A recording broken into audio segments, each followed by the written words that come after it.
Assalamualaikum warahmatullahi wabarakatuh.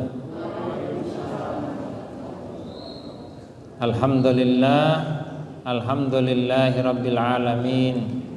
Wassalatu wassalamu ala asyrafil anbiya'i wal mursalin wa ala alihi wa ashabihi wa man tabi'ahum bi ihsanin ila yaumiddin. Wa qala subhanaka la ilma lana illa ma 'allamtana innaka antal alimul hakim. Rabbi shrah li sadri wa yassir li amri wahlul 'uqdatam min lisani yafqahu qauli. Yang kami hormati Imam Masjid Ar-Rahman, jajaran Dewan Ketakmiran Masjid Ar-Rahman, bapak-bapak dan ibu-ibu sekalian yang hadir di majelis ini. Yang pertama dan utama, mari kita haturkan rasa syukur kita kepada Allah Subhanahu wa taala atas segala nikmat yang Allah telah berikan kepada kita hingga hari yang ke-18. Kita masih diberikan kesehatan oleh Allah, diberikan kelapangan oleh Allah, dan tentunya semua yang Allah berikan ini dimaksudkan agar kita bisa gunakan untuk mendekatkan diri kepada Allah Subhanahu wa taala. Semoga apa yang Allah berikan kepada kita bisa gunakan untuk ketakwaan kita kepada Allah. Amin Allahumma amin. Selawat dan salam mari kita sama-sama aturkan kepada junjungan Nabi Agung Muhammad sallallahu alaihi wasallam, kepada para keluarga, sahabat serta seluruh pengikutnya termasuk kita di dalamnya.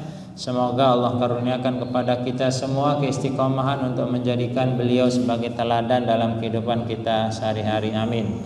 Mari kita doakan saudara-saudara kita yang hari ini sedang sakit, semoga Allah beri kesembuhan dan angkat penyakitnya. Saudara-saudara kita yang rezekinya sempit, semoga Allah lapangkan rezekinya. Saudara-saudara kita yang banyak masalah, mendapatkan musibah, semoga Allah angkat masalahnya dan beri kesabaran sehingga bisa menjadi amal kebaikan.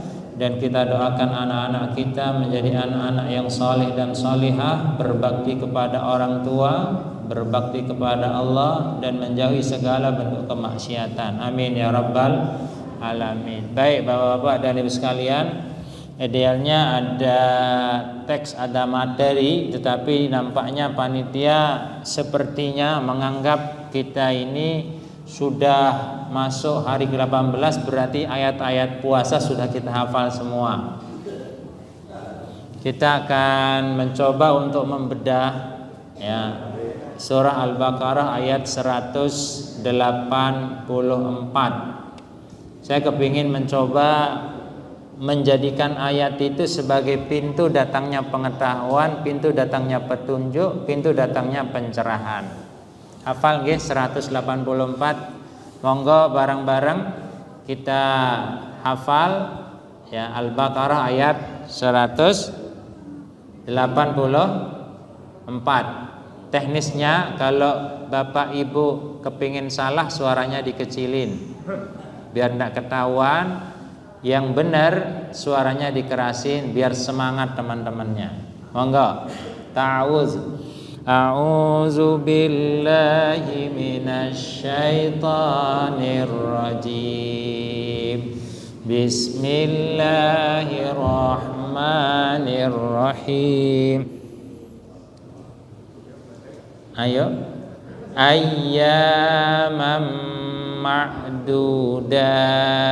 Terus faman kana minkum maridan aw ala safarin fa'iddatum min ayyamin ukhar wa 'alal ladzina yutiqunahu fidyatun ta'amu miskin faman tatawwa'a khairan fahuwa khairul lah wa an tasumu khairul lakum in kuntum ta'lamun. Shadaqallahul azim. Semoga Allah Subhanahu wa taala memberikan 10 kebaikan dari setiap huruf yang kita baca. Amin ya rabbal alamin. Bapak dan Ibu, ketika kita menghafal ada gambar tulisannya enggak? Ada gambar tulisannya enggak? Ayyamam ma'dudat. Jadi idealnya orang kalau mau menghafal Quran itu dia harus bisa menulis dulu. Jadi bukan langsung hafal, tapi dia bisa menulis dulu agar mudah menghafal. 1, 2, agar ngerti potongan-potongan kata. Karena kalau dia langsung menghafal, kemungkinan salah itu besar banget. Ya. Jadi kalau kita mau menghafal, biasakan nulisnya dulu, baru dihafal, biar mantap hafalannya, biar kuat. Ayyamam ma'dudat. Ya. Ayat ini bicara tentang ayyamam ma'dudat, beberapa hari. Ya, beberapa hari. Tidak dijelaskan dalam ayat ini sehari, 2 hari, 3 hari, 4 hari atau berapa. Dia lafalnya dah nakiroh, masih umum. Maka dulu sebelum Ramadan hadir itu ada puasa 3 hari setiap bulan. Itu wajib dulu itu. Rasul kalau sudah tanggal 13, 14, 15 dia puasa. Wajib. Sahabat pun demikian. Ya, sebelum itu ada puasa 10 Muharram, itu juga dulu wajib. Ya. Ini yang maksud dalam kategori ayyam ma'dudat, di awal-awal puasa tidak dijelaskan. Ya, jadi dulu ada yang wajib sehari, ada yang wajib 3 hari. Nanti penjelasannya, ya, penjelasannya ada berapa hari yang diperintahkan oleh Allah, ada penjelasannya dalam 185. Nah, tapi dari sini kita diajarkan bahwa ternyata dalam ibadah itu kita diperkenalkan tentang waktu. Ini pintu hidayahnya.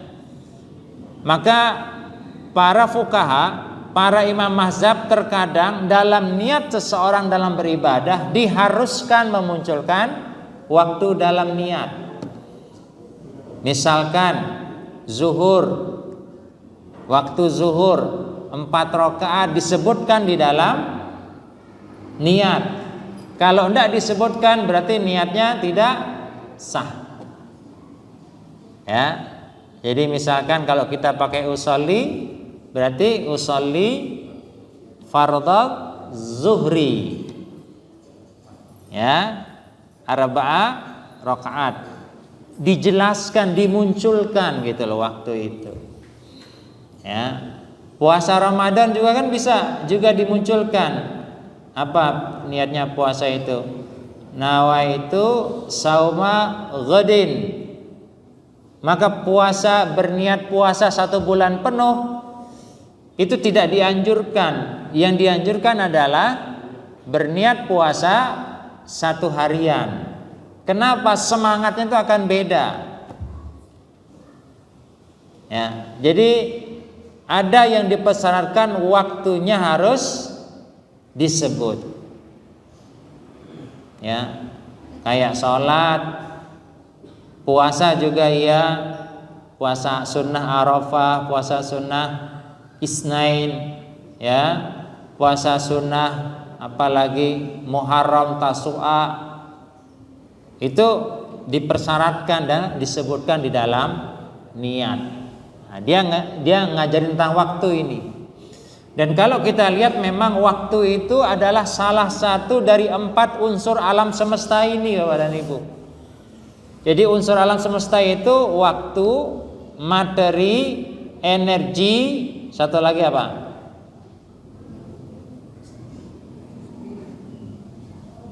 Saya lupa itu. Dalam ilmu alamiah dasar itu ada unsur waktu, ada unsur materi, ya, ada unsur tempat, dan ada unsur energi. Jadi semua di alam semesta ini dia punya energi, Bapak dan Ibu. Semua bergerak. Meja ini jangan dikira tidak bergerak, bergerak dia. Ngikuti apa? Gravitasi perputaran bumi. Ya. Kalau tidak bergerak, muncelat dia Bapak dan Ibu. Sama kayak air itu, ya. Air di ember diputar, kalau gerakan putarannya itu sama, dia tidak akan jatuh. Ya, tapi kalau gerakannya itu selisih, ya, maka terjadi apa? Koclak. Itu energi namanya. Maka jangan dikira yang tidak bergerak itu tidak berenergi. Di dalam benda, di dalam kayu katakan saja, ya, kayu ini lama-lama lapuk enggak? Lapuk. Kenapa? Karena di sana energinya semakin turun. Jenazah, ya, lama-lama akan hancur enggak? Ada pergerakan di sana, jangan dikira enggak bergerak. Maka coba bayangkan, besok proses kiamat, proses awalnya kiamat, ketika biasanya matahari terbit dari timur, kebalik terbit dari barat. Coba bagaimana dahsyat yang terjadi, kedahsyatan yang terjadi. Amburadulnya alam semesta ini. Ya, lawang ember yang diputar dalamnya ada air saja sedikit saya sudah koclak. Ini berapa derajat itu? Dari timur ke barat. Berapa? 360 derajat ya. Apa yang akan terjadi? Coba bayangkan dan Ibu. Kehancuran total. Ayyamam ma'dudat. Waktu itu penting kita sadari. Maka ada surat apa? Surat Al-Asr. Ya, kita hafal semua, okay? Allah letakkan surat Al-Asr dalam surah juz ke-30. Wal asri, Allah bersumpah dengan waktu. Kenapa Allah bersumpah dengan waktu? Kalau Allah mengatakan waktu itu penting tanpa sumpah, kita percaya tidak? Percaya harusnya. Tapi kenapa Allah bersumpah? Karena memang nampak-nampaknya kita ini orangnya mbalelo. Sampai-sampai Allah bersumpah untuk mendapat keyakinan betul. Karakter kita ini karakter mbalelo, rata-rata seperti itu umumnya. Ya enggak Bapak dan Ibu? Begitu banyak waktu yang kita sia-siakan. Ya.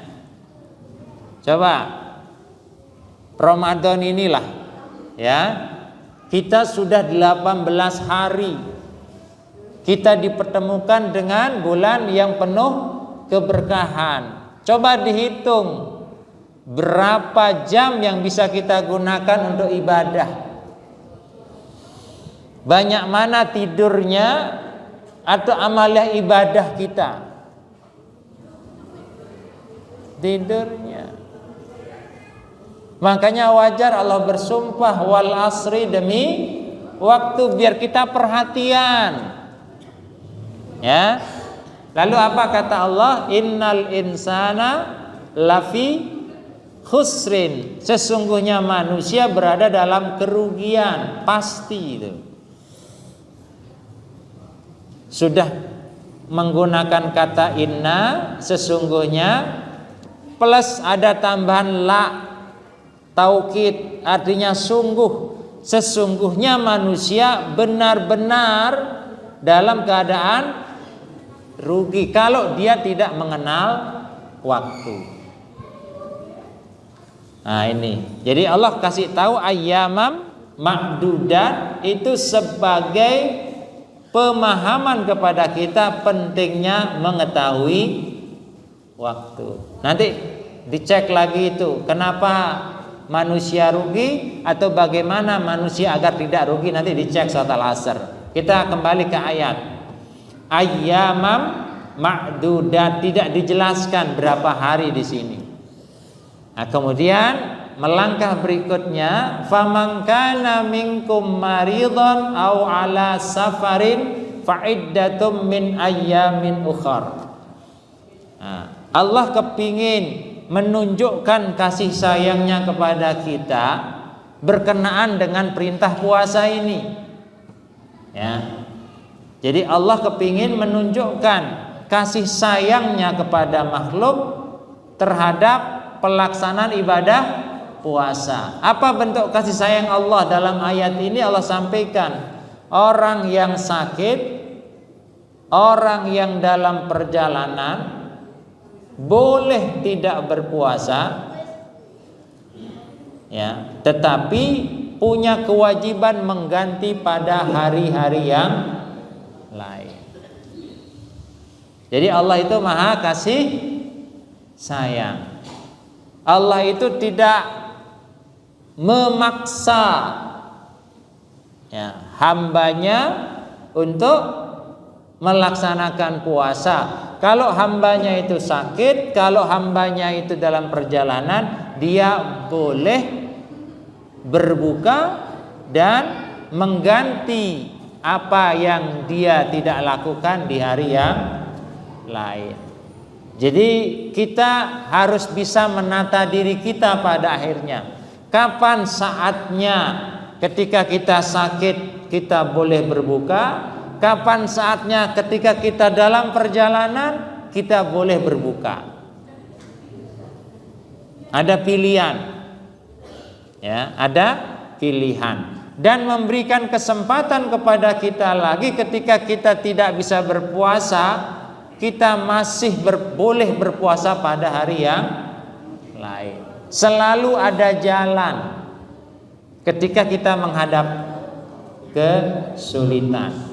Nah, itu baiknya, itu hikmah utama dari agama Islam itu, memberikan kemudahan, tidak memberikan kesulitan. Ya. Kemudian lanjutan ayatnya, wa 'alal ladzina yutiqunahu. Ya.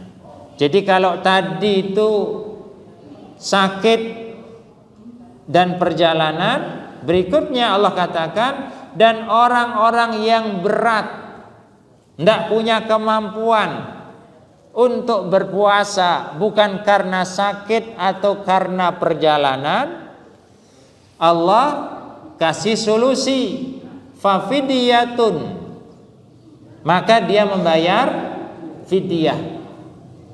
Jadi ayat inilah yang memberikan penegasan kuat bahwa fidyah itu, pengganti itu, ya, yang namanya fidyah hanya berlaku untuk puasa saja, tidak berlaku untuk sholat, karena tidak ada ayat maupun hadis yang bicara tentang fidyah sholat. Yang ada itu adalah puasa. Karena sering di masyarakat itu kalau ada orang meninggal, Pak kaum itu nanya, pun pinten dinten boten sholat, ya, nanti dihitung fidyahnya. Nah, itu harus kita luruskan. Jadi fidyah itu berlaku pada puasa, tidak berlaku pada sholat. Ya. Fidyah itu dalam bentuk apa? Dalam bentuk ta'amum miskin, makan orang miskin. Standarnya makan itu apa? Standarnya kita, apa yang biasa kita makan. Bapak dan Ibu, kemarin saya ditegur ketika saya selaku amil, ya, ditanya oleh seorang dokter, ya, Pak Gos, berapa nilai zakat fitrah sekarang? Saya bilang, ya kurang lebih 3 kilo dok. Berapa rupiah?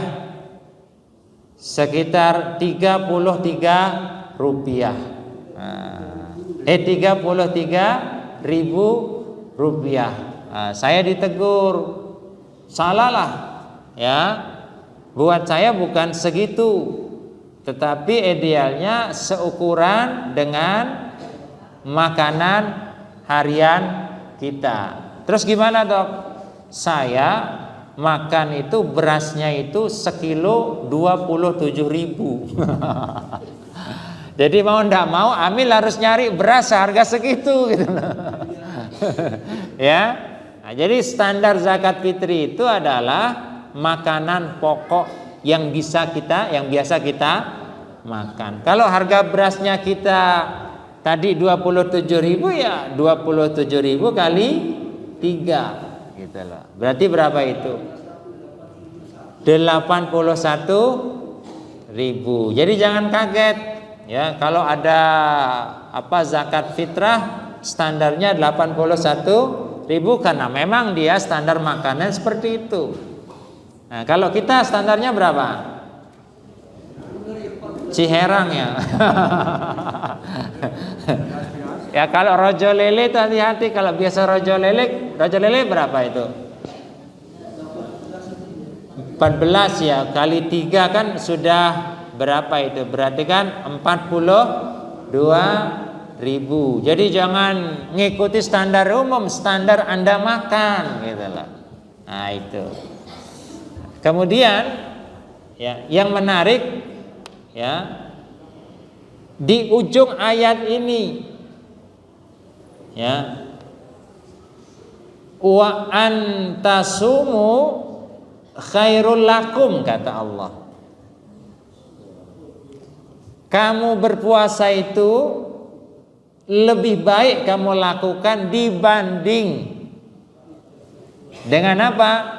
Tidak berpuasa, dibanding dengan fidyah.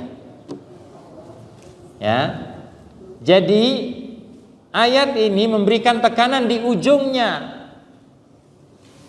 Ketika kamu sakit, ketika kamu dalam perjalanan, ketika kamu tidak mampu menurutmu, ya, berpuasa itu adalah sesuatu yang ideal yang kamu lakukan.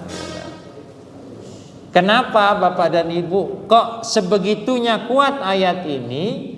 Karena ayat ini memberikan informasi kepada kita, puasa itu mekanisme alamiah yang harus ada dalam tubuh kita. Ya. Jadi mekanisme yang harus ada dalam kehidupan kita itu adalah berpuasa itu. Maka jangan remehkan. Ya. Kebolehan kita tidak berpuasa ketika sakit itu yang menentukan bukan kita, tetapi dokter. Paham nggih? Dokter. Nah, termasuk masyarakat kita ini kebiasaan wa alal ladzina yutiqunahu itu juga difahami oleh masyarakat kita, mereka yang bekerja berat ya, sehingga kalau dia berpuasa dia tidak maksimal kerjanya ya, dia buka saja gitu loh. Dia tidak berpuasa, dia batalkan puasa ya, lalu dia ganti dengan fidyah. Ini jangan seperti itu. Idealnya yang menyebabkan orang tidak berpuasa itu idealnya bila mana mengancam jiwa, mengancam kesehatan menjadi lebih parah. Itulah yang menjadi standar kita boleh berbuka atau membayar fidyah. Ini di masyarakat mbawon saja kok sudah tidak berpuasa. Ada enggak di masyarakat kita? Banyak itu. Itu yang dosa siapa? Yang punya sawah. Tahu ini kewajiban kok dijorke bae gitu loh. Yang punya sawah kudune intervensi. Lek nek kue mbawon sih puasa tak tambah bawonmu. Kan kayak gitu jadi sedekah.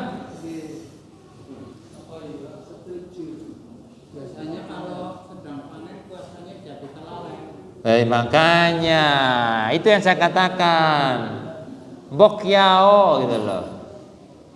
Itu ujian buat kita, ujian buat yang punya sawah. Kita ini orang dikasih rezeki panen, ya kudunya apa? Semakin bersyukur, semakin menunjukkan kualitas ibadahnya. Jangan dijor kelawar, nahi mungkarnya mana. Jadi monggo Bapak dan Ibu, mari kita sama-sama jaga. Kenapa? Nilai Ramadan ini luar biasa Bapak dan Ibu. Ya, jangan disepelekan. Ya, saya seringkali mengatakan bahwa puasa Ramadan itu ibarat tanah yang subur gitu loh. Monggo tanam berlomba-lomba menanam kebaikan. Ya, tidak dijor kelowor gitu loh. Jadi kenapa Allah menekankan wa antasumu khairul lakum? Berpuasa itu masih lebih baik buat kamu. Coba nanti di ayat berikutnya dikatakan tidak muncul lagi tuh fafidiyatun itu. Tapi yang muncul apa? Ayam, ada hari yang lain. Kenapa? Memang tidak ada gantinya yang namanya puasa itu. Maka mazhab fikih akan berbeda pendapat itu. Boleh fidyah tapi tetap nyaur. Ya enggak? Karena begitu penting yang namanya puasa. Ya. Maka monggo Bapak dan Ibu, mekanisme puasa itu adalah mekanisme alamiah yang ada dalam kehidupan kita. Jangankan manusia Bapak dan Ibu, ya, ulet puasa enggak? Puasa. Dia jadi kepompong. Ayam puasa enggak? Puasa. Ular puasa. Ya, ngelumsum itu puasa itu. Nah, maka ayo, jangan sia-siakan. Ini yang saya katakan, ayat itu membuka petunjuk buat kita, memahaminya. Jadi tidak sebatas membaca saja. Nah, kita selama ini kan puasa terkesan puasa ya Ramadan doang. Ya, coba bagaimana, perhatikan, 1 bulan penuh kita disuruh berpuasa, 1 bulan penuh kita disuruh untuk sholat tarawih. Ya, kita seakan-akan begini Badan Ibu, ketika ada batu hitam yang begitu keras, itu seakan-akan batu itu ditetesi tetesan, tes 1, 2, 3, 4, bolong enggak? Ya, bebehnya kita itu, malasnya kita itu diharapkan dengan repeat, berulang-ulangnya kita berpuasa, itu ada kebiasaan yang terbentuk dalam diri kita untuk kita lakukan setelah Ramadan. Ya, demikian juga sholat malam. Tapi kebanyakan kita setelah tanggal 1 Syawal udah pada merotoli semua itu. Ya, tidurnya kebablasan, makannya tidak terkendali. Mesti itu awal-awal Lebaran pasien mulai banyak lagi. Jelang Lebaran turun, setelah Lebaran banyak lagi. Kenapa? Lepas kendali semua. Seakan-akan ilmu yang diajarkan oleh Allah, bendina puasa, ben malam sholat, tidak membekas dalam diri kita. Apakah kita seperti itu lagi besok? Ya, moga-moga ada perubahan dalam diri kita. Nah, jadi ini pembelajarannya. Ya, kita dilatih untuk sedekah bendina, baca Quran bendina, agar terbentuk dalam diri kita ini gitu loh. In kuntum ta'lamun, di ujung ayat ini mengatakan, kalau kamu kepingin tahu, kalau kamu pengen nambah ilmu, Nambah ilmu itu targetnya apa Bapak dan Ibu? Bukan pinter. Ya. Nambah ilmu itu harusnya menambah iman kita, bukan pinter. Ya. Imannya tambah iman berarti tambahnya amal kebaikan. Nah, maka kalau kita lihat di masyarakat, di media sosial itu, para koruptor itu gelarnya apa itu? Ya, iya orang bodoh. Dia tidak tambah ilmu, buktinya imannya gagal, tidak membentuk dia. Gitulah. Jadi kudune takmir masjid itu ilmunya tinggi. Profesor kudune. Ini imam masjid kita pendidikannya gelarnya apa? Ya. Ya harusnya S3, S4 gitu ya, ST. Kenapa? Ya, karena yang namanya iman dasarnya ilmu. Maka orang yang tambah ilmu tambah iman. Gitu loh. Maka saya sebenarnya S2, tapi ketika melihat masyarakat kok sebegitu jauh dengan ilmunya, undur diri saya. Ya, ini hati-hati. Maka ayo, kalau kita menyatakan oh saya pendidikannya tinggi, berarti imannya tinggi, imannya kuat. Ya. Unik kalau ada profesor, ada doktor kok orang tahu baca Quran, kan aneh. Ya. Profesor doktor kok orang tahu puasa sunnah, aneh. Profesor doktor kok orang tahu tahajud. Ini penting Bapak dan Ibu. Bukan saya yang bilang, tapi in kuntum ta'lamun gitu loh. Tujuan puasa itu apa? Agar kalian itu tambah ilmunya. Mana ilmu yang tambah dari ayat ini? Satu, mengenal waktu. Jadi kalau ada orang kok dikasih kesempatan, kok dia untuk berbuat kebaikan tapi dia tidak ambil, berarti ilmunya tidak tambah dia. Ya, ilmunya masih cendek karena iman kesehariannya cendek. Ya, itu satu, pahami waktu. Dua, kelonggaran yang Allah berikan itu jangan disalahfahamkan atau disalahpahami. Ya, jangan disalahpahami, itu hanya bentuk kasih sayang Allah kepada kita yang harus kita maknai. Ya, apa ya saya tidak mampu melakukan puasa saat saya sakit? Tanya dokter.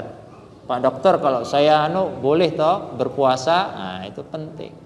Jadi rukhsah itu jangan disalahpahami, mengendorkan semangat kita, ndak. Justru jadi tantangan kita, benar ndak sih saya lemah?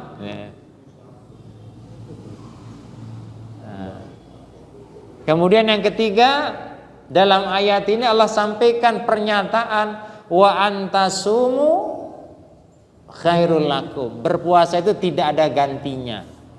Dia bagian dari sistem dalam tubuh ini, Bapak dan Ibu. Ya. Maka kenapa kita dilarang berlebihan dalam makan? Ya. Perut itu butuh istirahat. Berlebihan dalam tidur, jantung itu butuh gerak. Tidak boleh berlebihan. Ada ritme bahasanya yang harus kita miliki dalam hidup ini. Itu puasa itu adalah ritme sebenarnya. Agar menjadikan tubuh kita sehat. Maka Rasul mengatakan sumu tasihhu.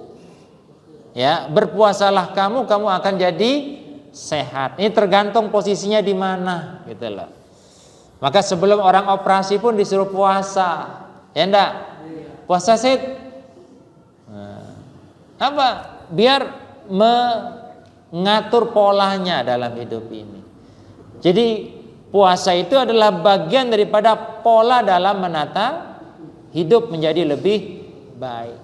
Kemudian in kuntum ta'lamun, menjadi tujuan puasa, ya, Ramadan ini harus menjadikan diri kita bertambah ilmu. Bertambah ilmu, bertambah iman, bertambah amal. Ya, termasuk ilmu Ramadan itu sesungguhnya nilai-nilai tertinggi di bulan Ramadan itu adalah di 10 hari terakhir. Bukan di awal-awal, tapi di 10 hari terakhir.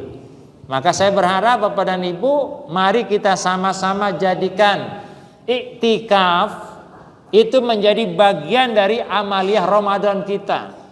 Kalau kita tidak lakukan berarti Ramadan kita belum sempurna, gitu loh. Karena Rasul mengajarkan, Rasul memberikan contoh, ya, mulai 10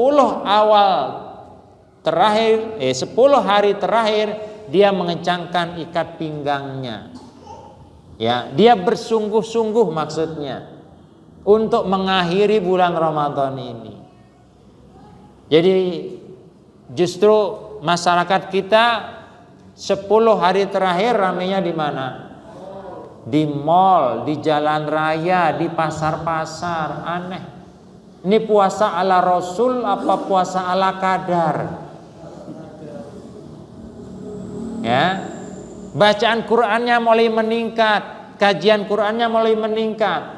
Semakin dawa bacaan Imam Tarawih semakin nyes di hati, bukan semakin nyesek. Ya, semakin nyesek. Ya, jamaah tarawihnya semakin full, semakin maju. Harusnya seperti itu.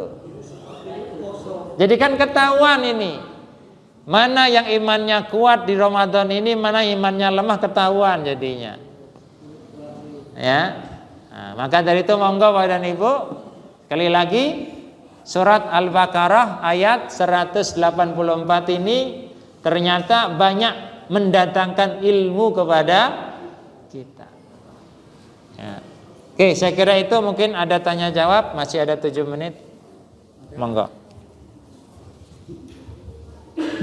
Silakan Pak, langsung jawab. Ini ada di luar tema ya. Oke, monggo. Ini mengenai surat An-Nisa yang 57. Di situ kan disebutkan mereka orang yang tertutup dan barang siapa yang tertutup tidak ada pelorong sedikit pun. Mengapa dari golongan Bani Israil yang matanya tertutup bahan dikatakan seperti terlalu hingga malah otaknya lebih cerdas daripada kita. Bahkan dari kalangan negara maju kebanyakan ilmuwan itu dari kalangan Bani Israil. Dan apakah itu sudah dijawab kutukannya Ustaz? Kenapa kemarin waktu gempa Turki kok malah bukan dari Bani Israil yang kena gempa? Apa malaikat itu salah alamat Ustaz? Iya, makasih. Ya, makasih. Jadi Bapak dan Ibu, di Quran itu memang dominan. Jadi ada peristilahan kera, ada peristilahan anjing, ada peristilahan banyak binatang-binatang yang disebut, ya. Ada sapi betina, ya. Ada apa lagi? Iya, banyak itu memberikan gambaran kepada kita tentang karakter. Ya. Jadi karakter orang-orang Yahudi itu memang Allah beri kelebihan pada kecerdasan otaknya. Itu kan sejak zamannya Nabi siapa yang punya kemampuan untuk membuat gedung-gedung tinggi itu? Lut ya, kelompoknya Nabi Lut ya, Hud itu adalah orang-orang yang memiliki kecerdasan memang ya. Jadi mereka itu memang dikutuk oleh Allah dikarenakan perintah-perintah Allah itu diakalin ya. Contoh misalkan ada larangan untuk beribadah di hari Sabtu, Sabat ya. Tapi dia lakukan dengan pola-pola mereka.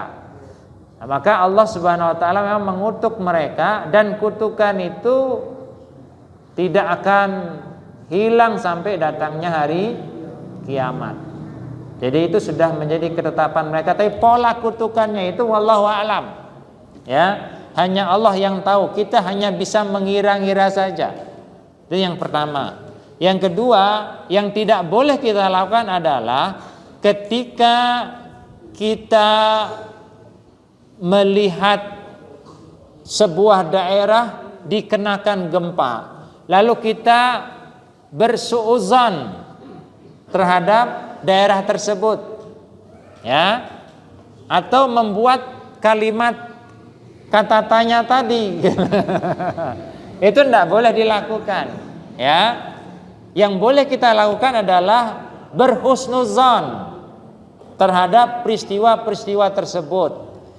Husnuzon seperti apa? Semoga kejadian ini dapat menjadi pembelajaran, dapat menjadi nasihat akan pastinya sebuah kematian atau hari kiamat itu. Itu yang harus kita ambil dari setiap peristiwa yang menimpa kaum tertentu atau sebuah wilayah, ya. Kemudian bila mana ada kesesuaian, ya, itu jangan diperbesar gitu loh. Itu belum tentu benar menurut kita, menurut Allah itu belum tentu benar. Itu hanya sangkaan, prasangka kita. Tidak boleh kita besar-besarkan itu. Dulu sempat di Aceh kan seperti itu, gempa tsunami, kemudian memang karena ada sebuah desa yang bermaksiat terus. Di Lombok juga kemarin seperti itu. Ada pulau yang memang dibeli oleh orang asing, di sana bebas semua. Jangan berprasangka seperti itu. Yang kita munculkan adalah husnuzan, itu adalah tanda kekuasaan Allah untuk kita, ya, agar satu, kepedulian kita dipancing oleh Allah ada atau tidak, ya. Keimanan kita terhadap hari akhir ada atau tidak, itu aja kita pahami. Jadi kutukan terhadap orang Yahudi tetap berlaku sampai hari akhir, dia tidak akan berubah, ya. Termasuk juga kepastian orang-orang kafir masuk neraka, kepastian orang-orang munafik masuk neraka, itu tidak akan berubah. Itu sebuah kepastian yang akan terjadi untuk mereka. Saya kira itu Pak ya, jadi tetap berlaku itu. Monggo yang lain. Baik, waktu sudah habis, tinggal 1 menit lagi. Ya. Mungkin waktu yang mustajab. Mari kita gunakan waktu sisa untuk sama-sama memanjatkan doa kepada Allah. Ya, apa yang kita inginkan tolong disampaikan, karena Allah sudah merekam dalam 186 surat Al-Baqarah itu. Wa iza sa'alaka ibadi anni fa inni qarib. Kita termasuk hamba-hambanya yang dekat dengan Allah dikarenakan kita melaksanakan ibadah puasa di bulan Ramadan. Mari kita gunakan sejenak untuk bermohon kepada Allah. Sampaikan apa yang ingin Anda sampaikan. Monggo. Bismillah.